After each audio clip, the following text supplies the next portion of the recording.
அன்று ஆற்றியதால் நாமும் இன்று ஆண்டவரின் சத்தியத்தின் நல்ல சாட்சிகளாய் ஆண்டவர் நீதியின் வழியினிலே வாழ்வதே நல்ல தெய்வநெறி.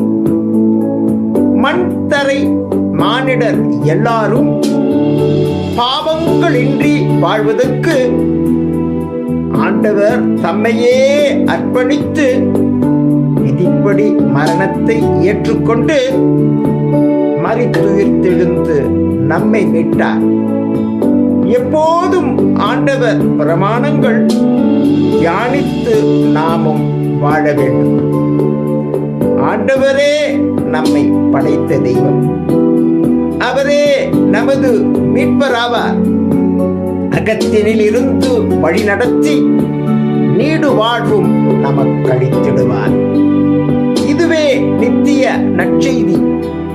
நற்செய்தி பறைசாற்றும் சான்றோர்களாய் வாழ்ந்திடுவோம் நல்ல பறையர்களாய்.